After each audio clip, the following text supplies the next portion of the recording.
श्री सद्गुरु महाराज की जय। श्री सद्गुरु महाराज की जय। श्री सद्गुरु महाराज की जय। महर्षि संत सेवी जी के बोध कथाएं पुस्तक से क्रमांक संख्या 1। शीर्षक है लाल हमारे अंदर है। एक सेठ जी थे। उनका लड़का सयाना हो गया था।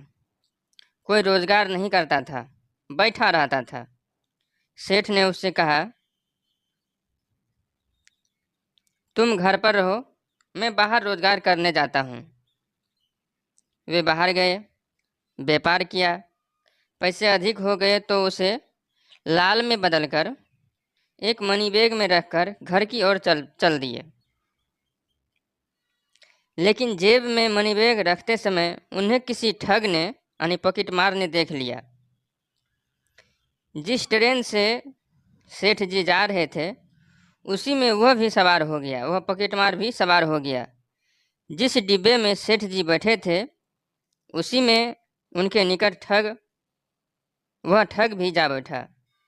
दोनों में थोड़ी देर बातचीत होने पर उस ठग ने कहा, बड़ा अच्छा हुआ, मेरे कोई साथी नहीं थे, आप साथी हो गए। सेठ जी उसकी चाल ढाल से समझ गया कि यह कोई ठग है। वे मन ही मन उसे सावधानी बरतने लगे। निश्चित स्टेशन पर दोनों उतरे और एक धर्मशाला में जाकर ठहरे। दोनों आपस में अपना बिस्तर बिछाकर दोनों आसपास ही अपना बिस्तर बिछाकर बैठ गए। जब खाने पीने का समय हुआ तो सेठ ने कहा, आप जाइए भोजन कर लें और मेरे लिए भी भोजन लेते आए।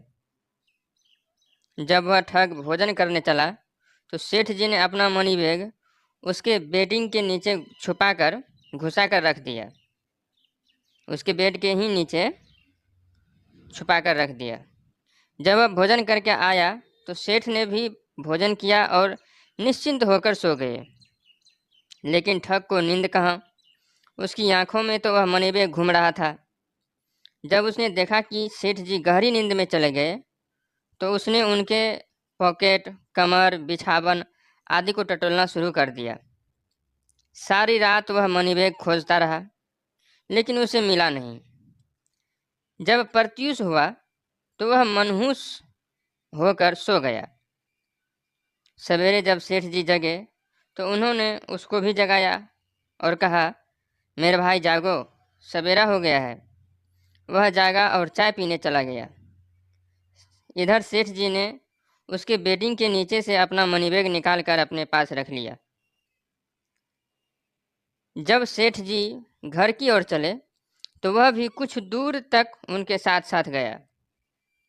उसके बाद उसने सोचा, यानी चोर ने सोचा कि अब सेठ जी का लाल लेना संभव नहीं।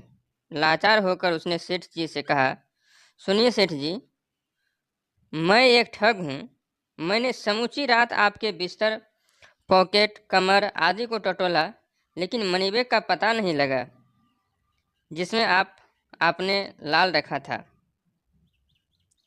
अब तो आप थोड़ी देर बाद अपने घर पहुंच जाएंगे। कृपया बताने का कष्ट करें कि आपने रात में मनीबैग कहाँ रखा था।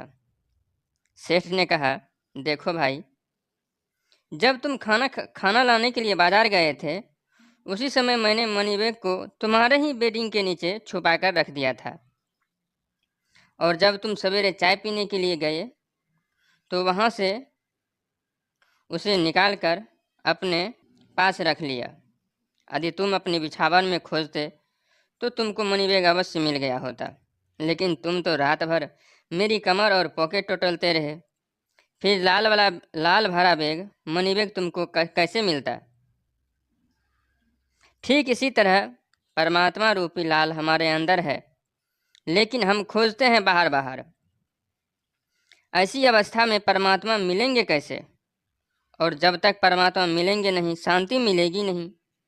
यह निश्चित जानिए, संत कबीर ने कहा है, लाल लाल जो सब कोई कहे, सबकी गांठी लाल, गांठी खोली के परखे नहीं, तासो भयो कंगाल। लाल बहुत कीमती पदार्थ है, वह गांठी में है। जब तक गांठ खुलेगा नहीं, कंगाल बने रहेंगे।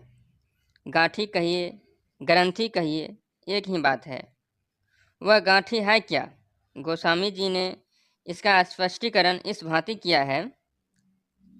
जड़ चेतन ही ग्रंथि पर गई, यद्यपि मृषा छूटत कठिनाई। वह जड़ चेतन की ही ग्रंथि है जिसके खुलने पर परमात्मा रूपी लाल की प्राप्ति होती है। वह ग्रंथि कहाँ है जिसके खुलने पर जीव शिव या परमात्मा हो जाता है? इस संबंध में सभी संतों ने एक स्वर में कहा है, वह अपने अंदर है।